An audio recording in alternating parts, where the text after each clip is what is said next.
네, 한 주간의 과학계 이슈를 알기 쉽게 짚어드리는 과학계 이슈 브리핑 시간입니다. 유승민 리포터와 함께합니다. 안녕하세요. 안녕하세요. 네, 이제 먼저 국내 연구진이 끊어지거나 손상된 신경이 자연적으로 재생되는 과정을 처음으로 규명했다는 소식을 전해드릴 텐데요. 이 말초 신경에서의 현상이긴 하지만 이 중추신경 이상으로 인한 마비 환자의 치료 가능성을 열었다는 점에서 큰 주목을 받고 있죠.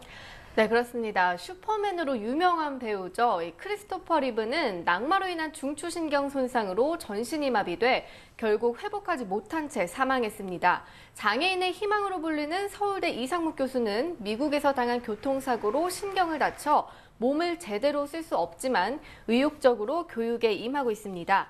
이렇게 사람을 포함한 포유류에게 중추신경의 손상은 치명적입니다. 끊어진 신경의 재생은 사실상 불가능하기 때문인데요. 그런데 국내 연구진들이 미국 연구진과 공동으로 손상된 포유류의 신경이 자연적으로 회복되는 과정과 거기에 관여하는 유전자를 처음으로 찾아내는 데 성공했습니다. 신경이 손상되면 세포 내 3개의 단백질이 기능적으로 연결됩니다. 이 과정에서 새 유전자 스메도원이 발현되는데 이 유전자가 신경세포를 재생시키는 핵심 역할을 하는 겁니다. 연구진은 생쥐 실험을 통해 이를 확인했습니다. 말초신경에 손상을 입은 쥐는 다양한 유전의 발현을 통해서 열흘 뒤에는 활발히 움직일 수 있습니다. 하지만 스메도원을 억제시키자 이 신경세포가 재생되지 않아 쥐가 계속 다리를 쓰지 못했습니다.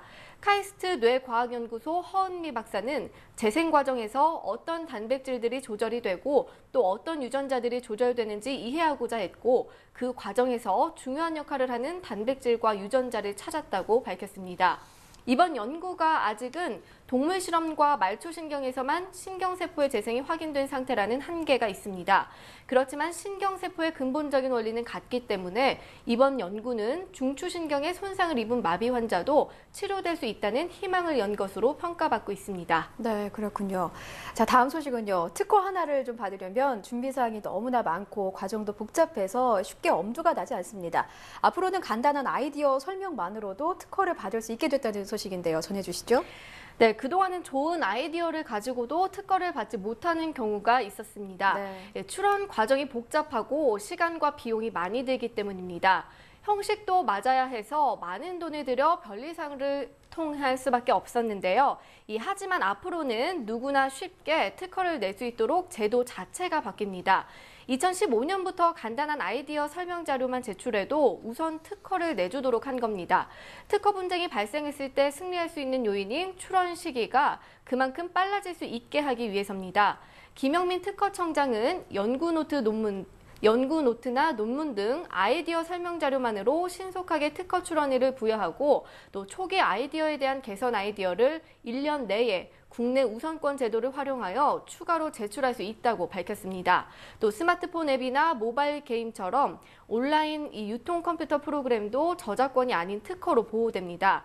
특허청은 초기 아이디어 보호를 위한 특허 관련법 개정을 추진할 방침입니다. 네, 좀 뛰어난 아이디어를 가진 시민들이 좀 많은 덕을 봤으면 좋겠네요.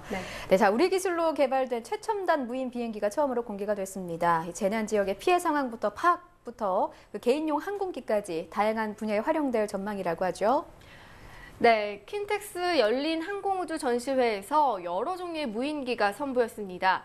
항공모함처럼 임무 목적지까지 소형 무인기를 싣고 가는 무인기가 공개됐고요. 일정한 간격을 유지한 채 조화로운 움직임을 보여주는 무인기도 나왔습니다. 소형 무인기들이 서로 부딪히지 않도록 정밀한 제어와 충돌 회피 등 첨단 항공 기술이 적용됐습니다. 일반 헬리콥터와 달리 프로펠러가 앞으로 돌아가는 사이클로콥터도 선을 보였습니다. 수직 벽이나 천장 등에 밀착 비행할 수 있어 조난이나 화재 현장에서 활용될 수 있습니다.